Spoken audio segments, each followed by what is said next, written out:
and invite all of them, please, to turn on their video and audio so we can start our panel discussion.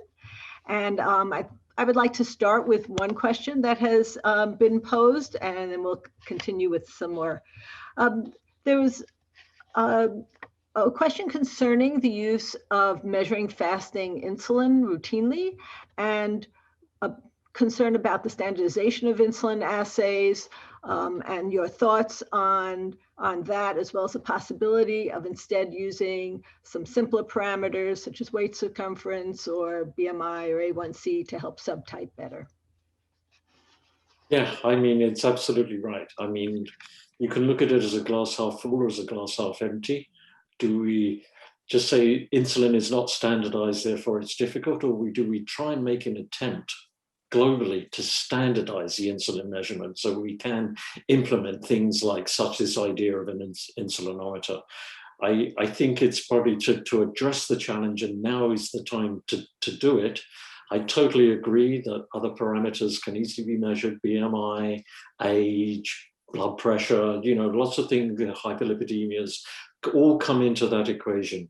But I think scientifically, we like numbers. And if we could get a standardized number for a fasting insulin that is above you're in trouble, below you're okay, I think it would really be a major advancement in the diagnosis and treatment of diabetes. Is my challenging statement, put it like that.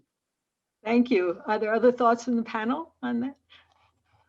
No, I think I wrote that question. So I entirely agree, Dr. Rhodes, that it's very important to do that. And I mean, it definitely gives you, you showed your brothers and how it's also a prognostic thing that you can measure something. Because you can do it with weight and waist and so on, but nothing like doing insulin. And remember, also insulin gives you HOMA and HOMA beta and HOMA IR, which actually helps you in the classification as well. So if we can get it, smaller and can do it, and the cost also will automatically come down based on the demand. So I suppose we should think about it. I agree.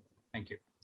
And as we segment diabetes, part of that segmentation is involving fasting insulin and or C-peptide as well. So if we're going to do it, we need this standardization. Great. Okay, so there's another question that came in from the audience earlier, and we'd like to pose it to the panel. What do you consider to be the main challenges of practicing precision diabetes medicine? Sorry, say that again. What do you consider to be the main challenges of practicing precision diabetes medicine? Can I answer from the developing country point of view? Absolutely. Now, I think many speakers have also talked about that. See, suppose you have an algorithm which tells you that SGLT2 is the best for this particular patient. What if they can't afford it? So that's where I think the personalization also comes in. While precision medicine is very good, it's excellent, it's science, but then an equitable distribution that the best insulins are available to everyone and the best of the SGLT2s are available to everyone. That also has to go hand in hand. And I think one of the last slides, the last speaker actually brought that in, that if you don't do that, precision medicine will remain in the clouds saying that there's something which we wish for and it'll never reach the people. So I think there's a lot of work behind the scenes to be done. But then the science, of course, takes precedence. So first we have to set the stage, and then comes the stage is how to make it reach the population. If I can add a little something to that, I would say in our day-to-day practice, I am going to talk on some point that Dr. Buse also pointed out. I think our relationship with the patient and how we explain how the different therapeutics can work for them is very important. At the same time, their initial response, whether it's like rapid improvement in their glycemia or on the counter side, the side effects are also part of the feedback loop. So if we could know in advance that someone would respond better or have fewer side effects, it would improve our relationship with the patient, because it would be a forward feedback in saying, like, I advise this, I explained to you, I think it's going to work better for you because XYZ reason, and then it does, and then it improves our relationship with the patient.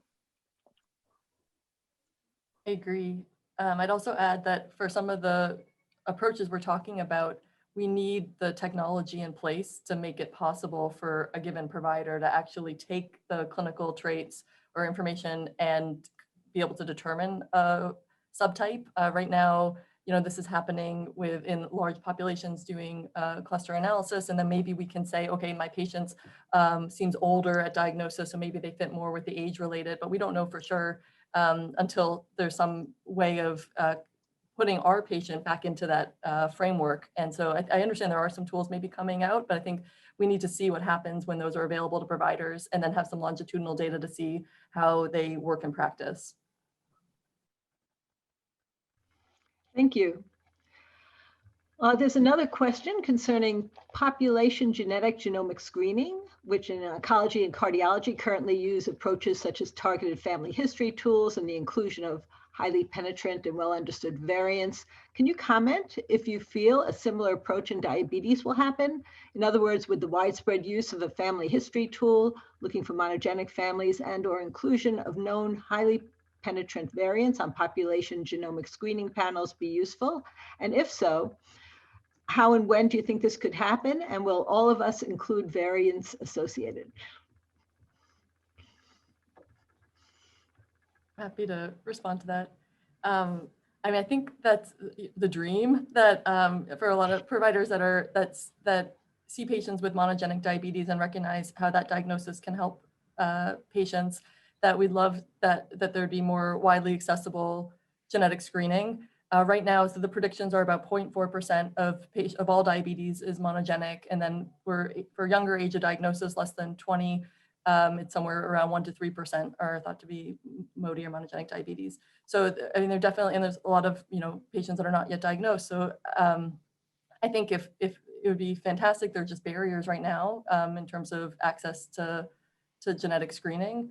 But so I think if the question was whether it would be useful, and I definitely think it would be. Thank you. Thank you so much. There's a couple questions that came in for Dr. Mohan.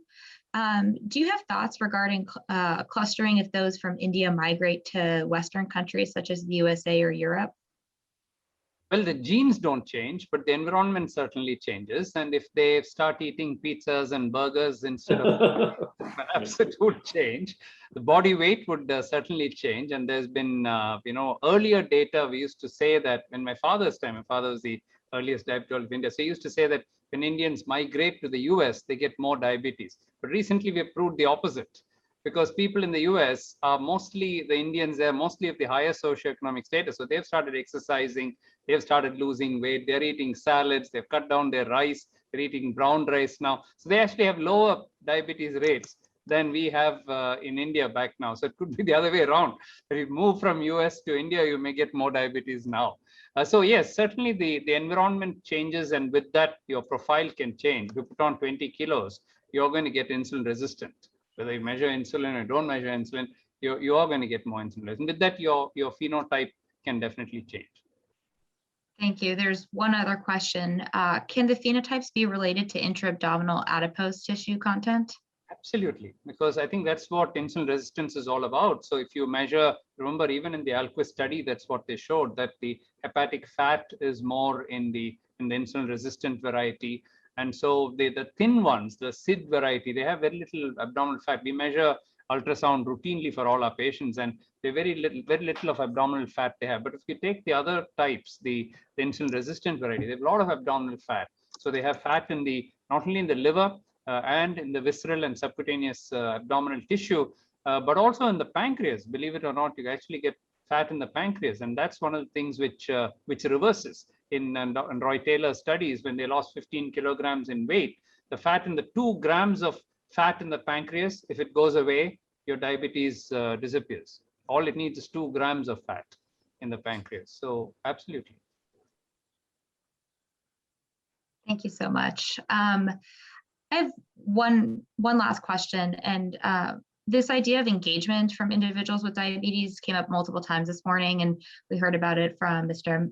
Menon and Dr. Buse and Dr. Udler, primarily in the context of understanding why or how someone arrives at a diagnosis. But does the panel think there's an opportunity to increase engagement and an individual's care by incorporating outcomes outside of glycemic control?